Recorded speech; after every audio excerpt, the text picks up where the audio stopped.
لیکن ماہواری کی وجہ سے عمرہ نہیں کر سکی، یہاں تک کہ 8 ذی الحجہ کو مینا کی روانگی کا وقت آ گیا، ابھی بھی پاکی حاصل نہ ہوئی، تو نبی کریم صلی اللہ علیہ وسلم نے فرمایا کہ اب اپنے عمرے کا احرام ختم کر دو، کیونکہ اب آگے حج کے افعال شروع ہونے والے ہیں۔ تو حج کے افعال اکثر یہ سارے باہر کے میدانوں میں ہوتے ہیں، تو آپ عمرے کا احرام ختم کر کے حج کا احرام باندھ دو۔ انہوں نے پھر حج کی عمرے کا ختم کر کے حج کے احرام کی نیت کر لی، پھر حج کے افعال ادا کیے، پھر 13 ذی الحجہ کو جب سارے فارغ ہو گئے اور پاک بھی ہو گئی تھی اس دورانی، تو تب آپ علیہ السلام نے فرمایا کہ وہ جو آپ کا عمرہ تھا وہ آپ نے ختم کیا تھا، اس کی اب قضا کرو، اس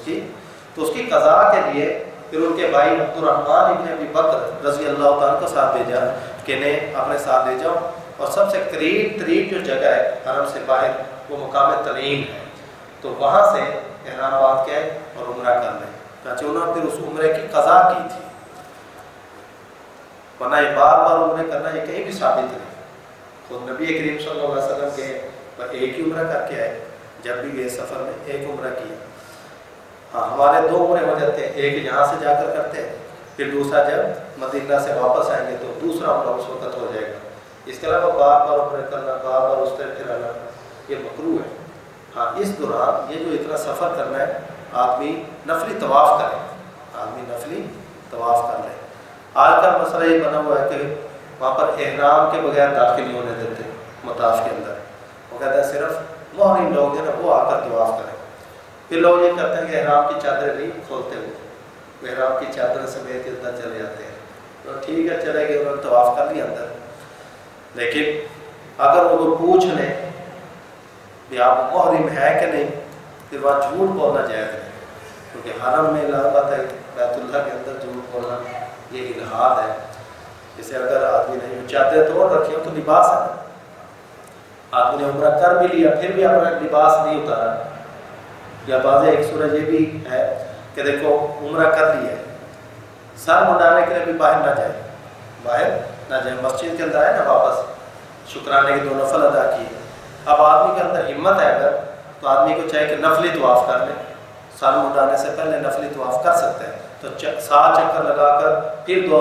رکعتیں طواف کی ادا کر لیں، تو اس طرح یہ نفلی طواف اس طرح بھی ہو سکتے ہیں۔ اور بعد کے اندر جب موقع ملے تو زیادہ طواف کریں، اگر طواف کا موقع نہیں مل رہا تو پھر وہاں پر آدمی اپنی نفل نمازیں پڑھے، ذکر اذکار کرے، تلاوت کرے،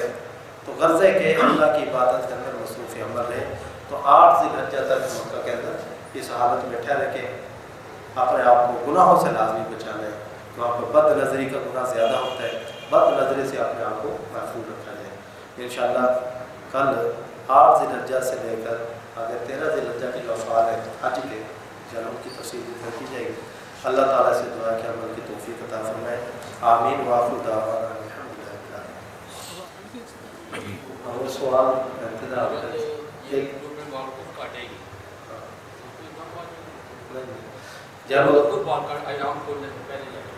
جب بال کٹنے کا وقت ہو جاتا ہے نا، بال کاٹنے کا وقت یعنی افعال عمرے کے ادا کر لیے، طواف بھی کر لیے، صحیح بھی کر لیے، اب آدمی کے اوپر حلق یا قصر وقت جب ہو گیا تو پھر خود بھی کاٹ سکتا ہے، سیفٹی لے کے خود اپنی ٹینٹ خود کر سکتا ہے، اپنے ساتھیوں کی بھی کر سکتا ہے۔ جب تک افعال ادا نہیں کیے اس سے پہلے اگر کاٹے تو پھر اس کے اوپر دم لازم ہوتا ہے۔ ہاں عورت کے لیے کاٹ سکتی ہے، یعنی یہ افعال ادا کرنے کے بعد۔ اس سے ایک بات رہ گئی تھی، یہ میں نے تفصیلی طریقہ ذکر کر دیا ہے، لیکن عمرے کے اندر 2 فرض ہے 2 واجب ہے، باقی جتنی چیزیں سب سنت ہے، 2 فرض 2 واجب، ان کو ذہن میں رکھنا چاہیے۔ ایک فرض ہے احرام، وہ نیت کر کے تلبیہ پڑھنا احرام، اور دوسرا فرض ہے طواف، یہ 2 فرض ہو گئے، اور 2 واجب سعی کرنا صفا مروہ کی یہ واجب ہے، اور حلق یا قصر یہ واجب ہے، تو 2 فرض 2 واجب، باقی اس کے علاوہ جتنے افعال ہیں وہ سب سنت ہے۔ ایک آپ ایک سوال تھا کہ ہم حج کے لیے عمرے کے لیے جاتے ہیں، جیسے آپ نے کہا کہ زیارات کے لیے، تو مسجد نبوی شریف میں یا حرم پاک میں جیسے بتایا کہ 1 لاکھ کا سوال ہے، تو اب زیارات کے لیے جانا ضروری ہے